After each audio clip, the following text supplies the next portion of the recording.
pagi, kembali lagi dengan saya Rio Christian dalam acara Ngopi Seru, ngobrol seru seputaran bisnis dan kehidupan. Hari ini kita kedatangan bintang tamu spesial. Beliau adalah seorang pengusaha retail yang lumayan terkenal di Bali. Usahanya berkembang dengan sangat luar biasa. Mau tahu beliau siapa kan? Sebelumnya jangan lupa subscribe yang di bawah ini YouTube channel Rio Christian. Ditunggu like dan juga komennya. Apabila hal tersebut bermanfaat untuk sahabat seruput, tolong dibagikan ke banyak orang sehingga semakin banyak orang mendapat pencerahan dari acara Ngopi Seru. Nggak perlu panjang lebar, mau tahu siapa dia? Bintang tamu kita, Pak Nengah Natia. Yeay, salam dulu Bli. Bli, kalau di acara Ngopi Seru itu ada ritualnya Bli, yaitu kita tos ngopi Bli. Siap. Saya mau nyoba nih, kopinya Bli Nengah, enak nggak? Enak sahabat seruput. Sahabat seruput, cuman saya ceritain aja rasanya bahwa kopinya beliau enak. Bli, terima kasih untuk waktunya mau diluangkan sebagai bintang tamu di acara Ngopi Seru. Ini merupakan permintaan dari sahabat seruput Bli. Siap. Banyak orang yang ngefans banget sama Bli, tahu perjuangan Bli dari nol sampai akhirnya hari ini menjadi salah satu putra daerah atau local hero yang sukses. Saya mau nanya nih Bli, Siap. gimana sih sejarahnya seorang Nengah Natia membangun brand Coco-Mart? Sampai idenya apa sehingga akhirnya sekarang udah jadi segede ini nih? Tahun berapa Bli? Ya, awal cerita mungkin ya dari sekolah, apakah dari kerja? Dari setelah kerja? Dari kerja? Ya, terserah Oke. Bli. Ya, mungkin saya akan ceritakan dari sekolah dulu lah. Oke. Di perhotelan. Saya sekolah perhotelan di Denpasar itu tahun 90. Tahun 90 perhotelan. Ya, perhotelan. Dan 91 tamat 1 tahun. Setelah itu saya kerja di hotel di Nusa Dua. Ya, itu awalnya saya DW steward dulu. Ya, setelah begitu 3 tahun ya naik menjadi waiter. Singkat cerita tahun 2004 saya keluar dari air. Tapi sebelum itu saya membuat bisnis tahun 98. Tahun 98 sambil kerja bikin bisnis. Bisnis itu dilakoni oleh istri dulu, masih pacaran. Oh, belum nikah tuh, Belum 98. nikah, Oke. belum nikah waktu itu. Saya punya modal itu 15 juta. 15 juta modal awal. Modal awal itu modalnya dari gaji sama tipping. Dikumpulin. Kumpulin itu. Nah, istri punya tekad untuk bikin usaha, bikin villa.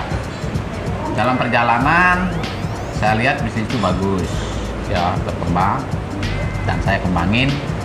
Ya, saya mulai dari 2000 mungkin saya bikin Coco Bistro restoran. Awal tuh bikin Coco Bistro, Nah. restoran. Ya. Terus? Sebelum itu, saya bikin istri bikin retail dulu. Oke. Jualan baju. Jualan baju tahun 98. Setelah begitu tahun 2000 saya bikin Coco Bistro restoran Di mana Bli? di Nusa Dua. Nusa ya. Dua, Ya. oke. Dan tahun 2000 saya bikin restoran itu lumayan bagus ya, lumayan animonya lumayan gerak. Perputarannya berarti omsetnya bagus. Bagus. 2004 saya keluar dari air. 2004 saya keluar dari air. Setelah begitu 2006 saya bikin Coco-Mart. 2006 baru bikin Baru Coco-Mart. bikin Coco-Mart itu dari 2006. Setelah itu, dan karena saya sudah fokus di bisnis dari kerja di hotel, keluar 2004 saya fokus di situ. Oke. Saya kembangin di sana. Nah, berarti 2006 officially Coco-Mart lahir. Lahir 2006. Kenapa namanya Coco Bistro terus jadi Coco-Mart? Oke. Kenapa mengilhami nama itu Bli? Oke. Banyak yang nanya Coco ini asal dari mana? Iya. Ada yang dari Itali katanya, ada yang dari Jakarta. Itu banyak pertanyaan sebenarnya. Nah, Coco ini kenapa saya bikin Coco-Mart? Udah 2000 saya bikin Coco Bistro restoran. Iya. Awalnya adalah mau jual kelapa muda. Itu dari coconut sebenarnya. Oke. Coconut. Kokonut karena terlalu panjang, saya potong aja. Coconut Bistro akhirnya jadi Kokomart. Ya, jadi Koko Bistro tahun 2000. Nah, karena situasi di tahun 2001 dan 2 itu ada Bom Bali 1, ada Bom Bali 2, ada SAR, saya berpikir bahwa begini, kalau ini pariwisata model begini terus, ya nanti agak lambat perkembangannya. Karena itu nanti ada kejadian-kejadian bahwa turis tidak datang ke Bali. Iya. Tahun 2004 saya bebasin lahan 1,5 harel. Setelah begitu 2006 saya buka Kokomart namanya pertama. Kokomart. Karena saya sudah punya bisnis Koko Bistro supaya gampang, karena itu waktu itu brandnya berkembang mat-mat di luar Bali. Itu ada brand di Jakarta, mat-mat berkembang, ya saya bikin Kokomart aja gitu. Oke. Karena itu dari Kakandet sebenarnya gitu. Nah, sahabat seruput, udah tahu kan akhirnya sebuah rahasia di balik nama Kokomart, yaitu asal mulanya beliau terinspirasi dari sebuah buah kelapa. Ya, Bli ya? Buah kelapa. Oke, Bli. Ya. Dari seorang pekerja, kemudian bikin resto. Resto itu nggak ada sangkut pautnya loh hubungannya dengan bisnis minimart atau yang disebut Kokomart. Kenapa berani mencoba sesuatu yang di luar bisnis awal? Apa yang mengilhami? Nah, karena sebenarnya semua bisnis menurut saya hampir sama ya. Oke, sistemnya Bisnis itu kan mencari keuntungan. Oke. Nah, itu karena retail itu saya anggap adalah tidak akan pernah mati bisnis itu. Dan bisnis dulu bukan di retail ngomong, saya dulu itu berpikir sembako. Saya belum mengenal apa itu retail. Pikirannya buka toko sembako, namanya Kokomart. Oke. Itu dulu. Nah, itu.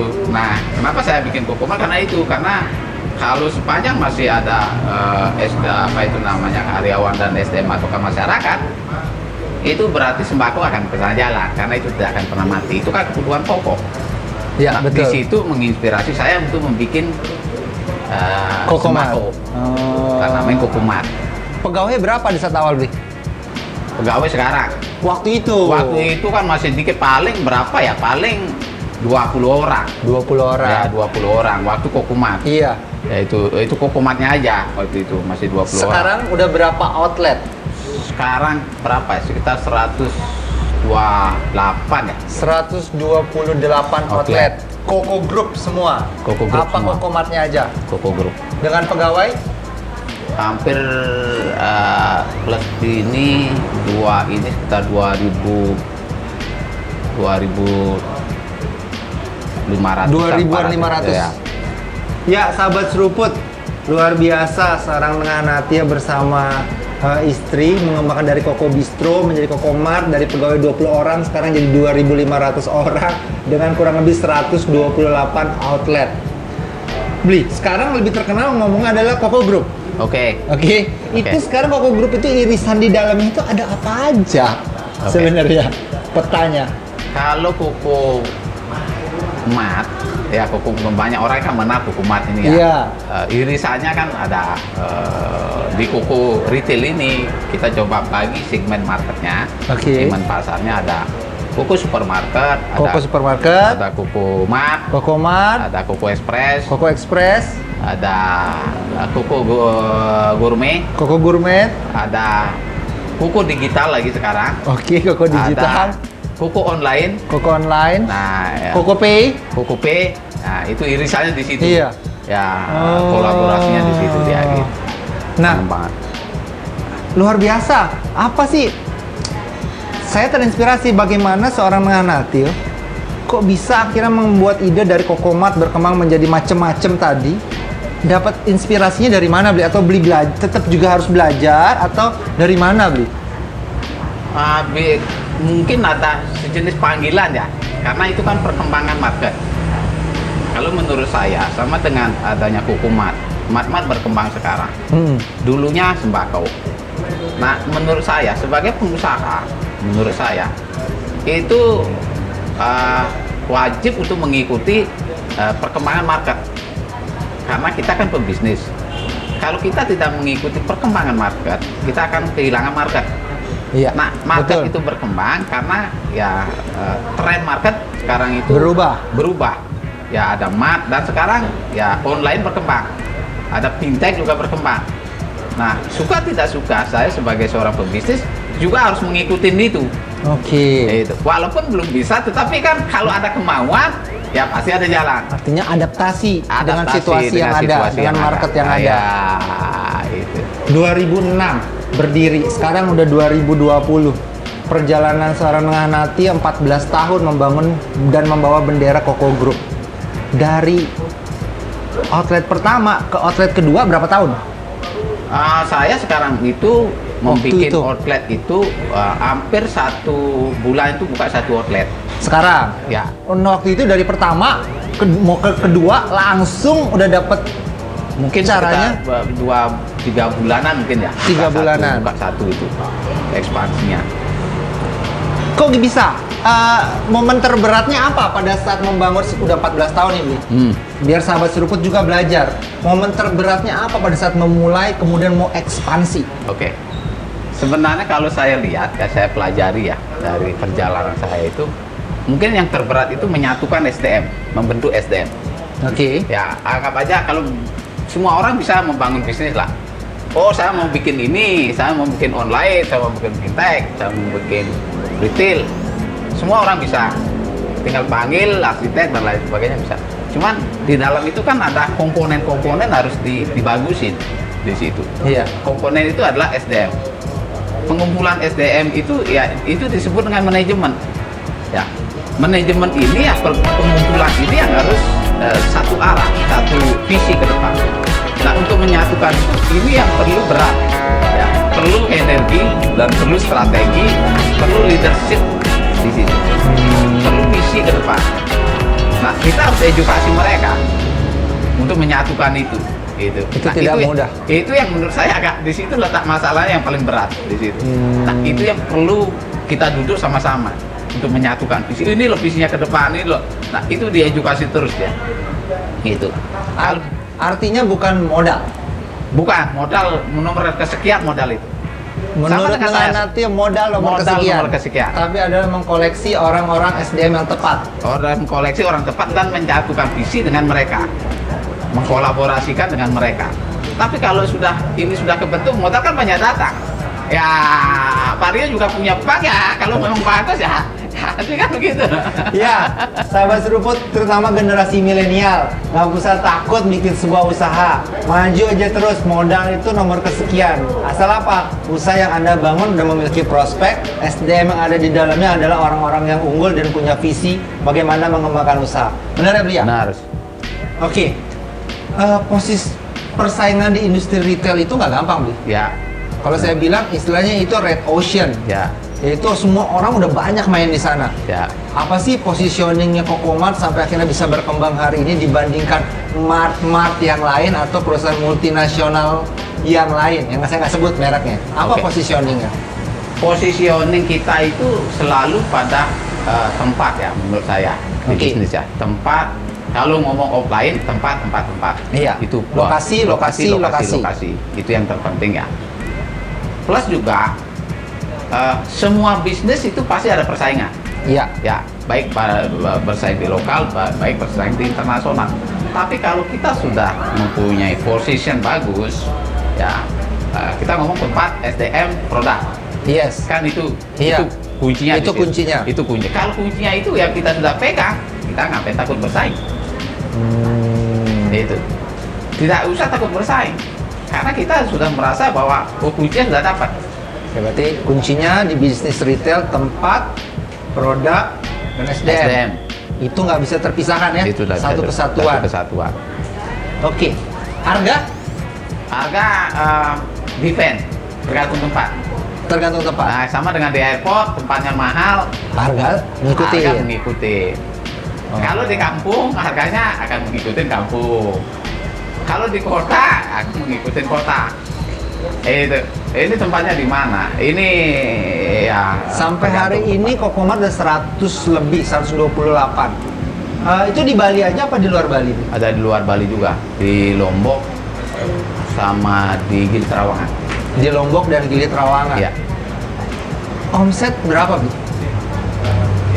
Omset Grup nih, di semua grup martnya per bulannya. per bulannya berapa ya? Masih coba saya cek dulu. Oke, inilah kalau pengusaha jawabannya diplomatis. Habis omset saya cek dulu. Oke, selanjutnya kita dengar ada nggak sih visi minyak Kokomat 5-10 tahun ke depan mau IPO? Ya, saya target IPO sebenarnya. Target ya, karena situasinya kurang bagus. Sekarang saya akan coba mundur di kuartal kedua. Kenapa mau IPO? Apa dreamnya dengan Natia sehingga saya mau bawa bendera Kokomat IPO? Oke, begini ya. Kalau mau perusahaan besar, saya lihat perusahaan besar-besar, mungkin menurut saya wajib untuk go public. Wajib go public. Wajib untuk menjual sahamnya ke publik, karena itu kan juga mencari permodalan yang lebih murah. Kedua juga sebagai brand, ya itu ada proud brand, bahwa brand itu sudah standar nasional dan juga bisa bersaing di nasional. Di situ. Ketiga juga ada kebanggaan bagi saya, belum ada retail Bali, pengusaha lokal itu IPO. Nah, itu juga challenge bagi saya gitu. Ya, sahabat seruput, seorang menengah Natia dengan ambisi yang positif, ya kan? Dia mau membawa bendera Kokomat suatu saat IPO. Kalau nanti IPO cepetan beli sahamnya, karena putra daerah jarang banget bisa IPO. Beli. Ya. Saya lihat beli adalah orang yang punya visi ke depan yang saya lihat mau berkembang maju. Karena dari tadi ngomongin fintech, ngomongin CocoPay. Apa sih yang mau beli bikin kaitannya? Kenapa harus kita berkolaborasi atau Kokomart saya harus punya nih fintech juga, atau saya harus bikin nih CocoPay, atau saya harus bikin Koko online, jualan lewat online. Kenapa? Karena itu adalah kebutuhan market. Karena market itu saya lihat selalu berubah-ubah. Ya, belum satu offline yang kita selesaikan, sudah ada demand lain yang keluar. Oke. Nah, itu kalau seorang pebisnis, menurut saya lagi kembali bahwa kita harus mengikuti demand market. Karena itu yang berkembang dengan teknologi. Ya, sekarang itu berkembang, ya. Saya sebagai pebisnis juga merasa terpanggil untuk mengikuti tren market itu. Itu. Nah, itulah harus di-develop lagi di sana. Nah, walaupun mungkin belajar, ya namanya kita sudah usahakan, wajib harus belajar mengikuti tren itu. Saya yakin kalau kita belajar terus dan mengikuti, ya formatnya akan ketemu. Akan dapat formatnya. Walaupun belum punya format, ini kan mencari format ini. Iya. Itu. Nah, saya yakin akan dapat formatnya. Beli di luar Koko, bro. Hotel juga main di hospitality. Ya. Pom bensin? Pom bensin ada. Pom bensin juga ada. Bank juga ada. BPR juga ada. Ya. Ini multi talented, banyak punyanya seorang dengan Natia usahanya. Sahabat seruput, gimana sih caranya membagi fokus, membagi waktu untuk semuanya itu bisa jalan? Ya. Sebenarnya kalau ngomong tergantung sekarang di fokusnya di kita di mana gitu. Kalau saya membagi waktu adalah saya akan men-setup bisnis itu dulu. Oke. Men-setup bisnis itu sampai 70% bisnis itu sudah running. Saya akan mencarikan orang dan akan mengasih target orang itu Untuk melanjutkan bisnis lagi. saya. Dan selanjutnya dan terus begitu. Itu. Tapi secara umum saya akan tetap pantau secara bisnis sebenarnya alurnya hampir sama. Ya, bisnis itu kan mencari profit, mencari selisih antara kos operasional dengan penjualan. Kan cuma di situ, semua bisnis itu pasti di situ mainnya. Itu. Nah, lagi kembali sebagai pebisnis harus juga multi talent di situ. Harus melihat bahwa apa yang terpenting yang dilakukan. Kalau BPR, apa yang harus dipahami, dimengerti terkait kegiatan operasional. Ya, modulnya di mana yang terpenting. Di retail juga begitu, modulnya yang terpenting. Di hospitality juga sama. Itu mana yang harus ditekankan di situ. Nah, untuk membagi waktu, saya kira kalau kita sudah pintar membagi waktu, ya saya lihat kalau kita sudah bisa mendevelop SDM yang bagus, ya manajemen yang bagus, Saya kira Masih tetap ada waktu. masih ada tetap waktu karena dia yang akan melanjutkan visi saya gitu. Ya, yang terpenting adalah delegasi itu yang terpenting ya. Ilmu delegasi. Ilmu delegasi itu saya lihat itu yang terpenting. Kalau itu yang tidak dimiliki agak susah karena kita bekerja sendiri, nah mungkin lah bisa dengan banyak pekerjaan yang kita bisa handle. Betul, betul. Iya, Bli. Ada pertanyaan nih dari sahabat seruput yang nitip ke saya dari sosial media. Pertama dari Putu Yogi Hayadi. Ya. Bagaimana tips untuk UKM scale up bisnisnya dan bagaimana mengelola SDM-nya? Nah, dia scale up nih kayak Kokomart 14 tahun 128 outlet. Ya. Untuk ya seperti saya ceritakan tadi ya SDM itu menjadi kunci utama keberhasilan kita menjadi owner ya. Kalau SDM-nya sudah bagus kita bentuk, saya yakin perusahaan akan tumbuh. Oke. Kan begitu. Nah, bagaimana caranya adalah ya kita ajak mereka untuk tumbuh bersama. Nah, itu yang harus kita lakukan sebagai seorang pebisnis.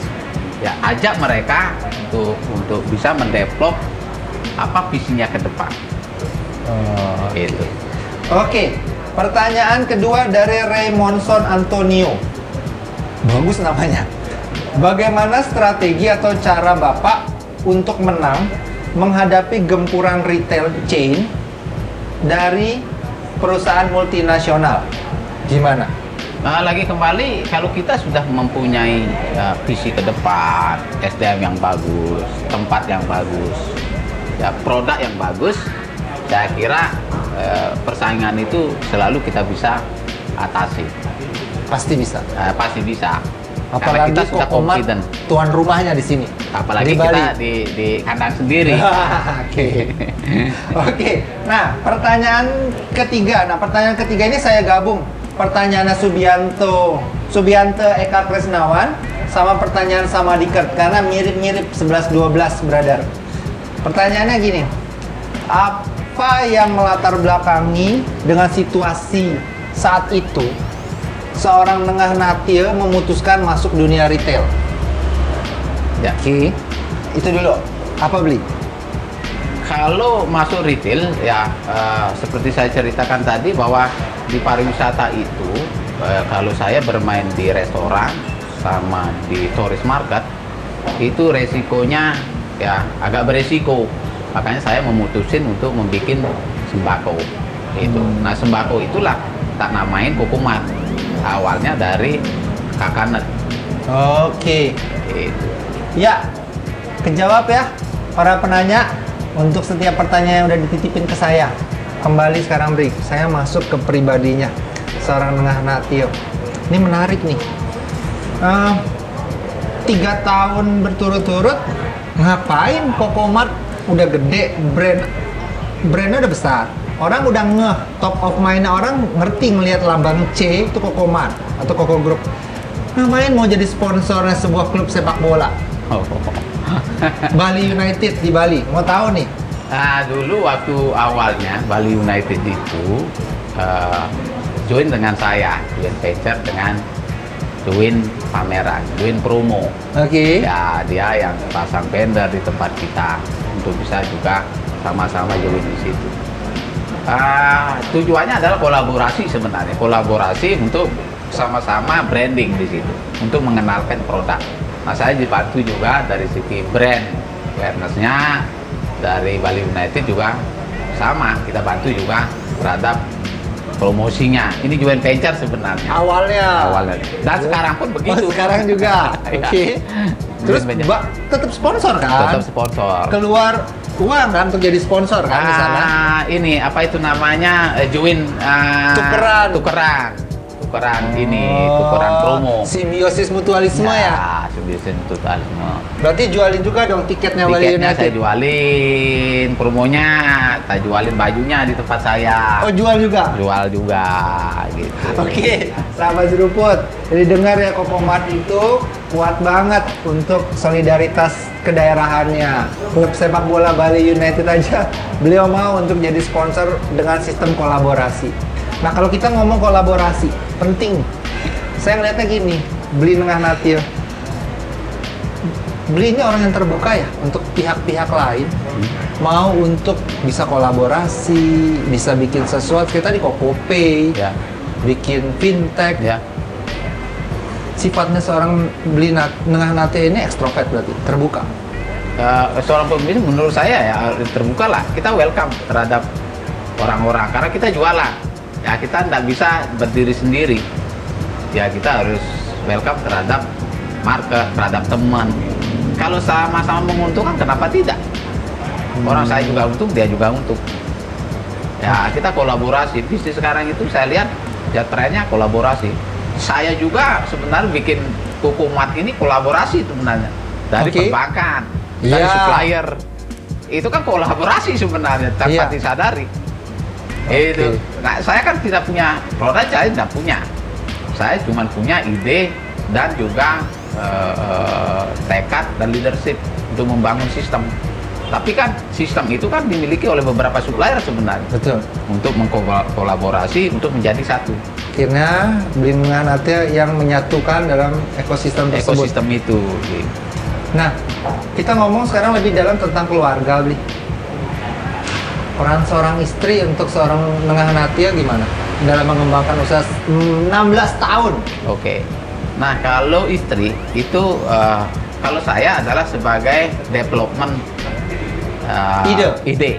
Oke, mengembangkan ide. Mengembangkan ide. Perusahaannya arahnya kemana ini? Iya. Bikin membangun apa? Ya, semua hotel, fintech, retail, dan pengembangan retail juga. Saya bikin Kukumat, Kuku supermarket apa.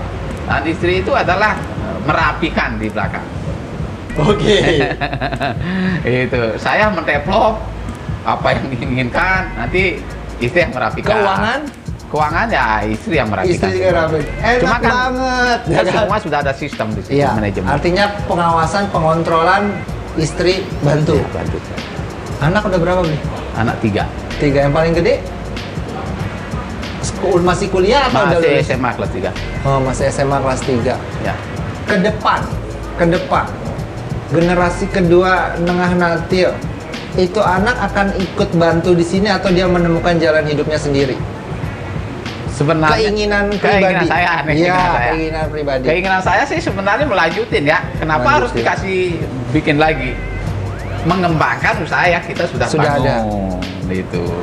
Dan membuat perusahaan yang sudah kita bangun bersama nanti Suruh dia makin besarin. makin besarin gitu. Itu sih tujuannya. Kalaupun nanti punya Tapi rencana lain, passionnya ada nggak yang anak pertama? saya lihat ada semuanya. Ada. Cuma kan kita sebagai orang tua adalah ngasih tahu ini loh perusahaan ini nanti Anda yang menerusin.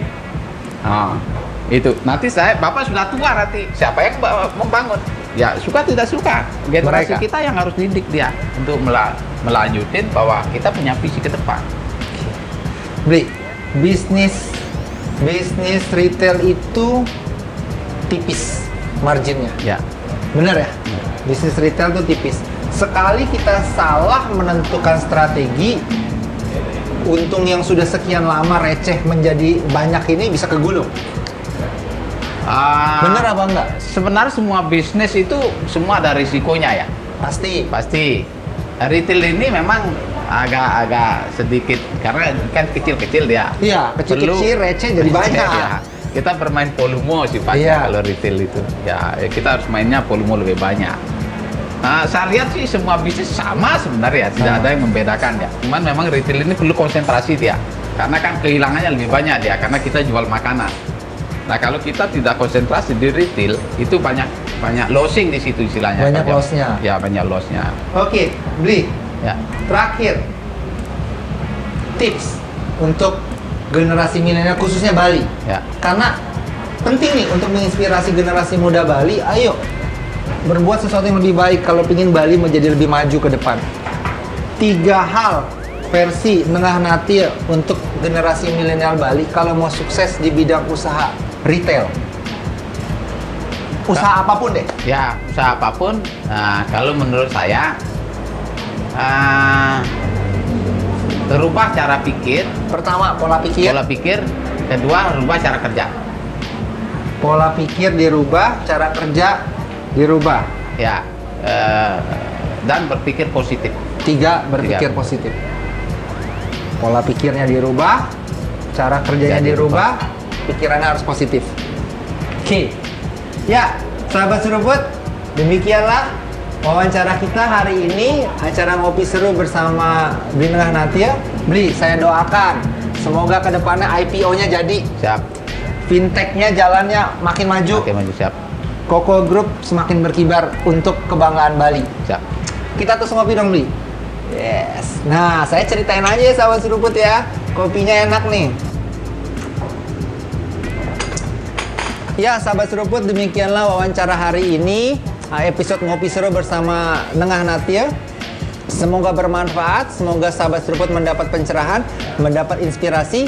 Kita doakan seluruh usaha Koko Group berkembang maju untuk kebanggaan masyarakat Bali. Kembali saya ingatkan, lihat yang di bawah sini, ya, subscribe YouTube channel Rio Christian yang ada di bawah ini. Ditunggu like-nya, ditunggu juga komennya. Kemudian apabila setiap episode dari Ngopi Seru memberi inspirasi, memberikan ide bagi sahabat seruput, tolong di-share. Semoga semakin banyak orang mendapat pencerahan dari acara Ngopi Seru. Sampai jumpa.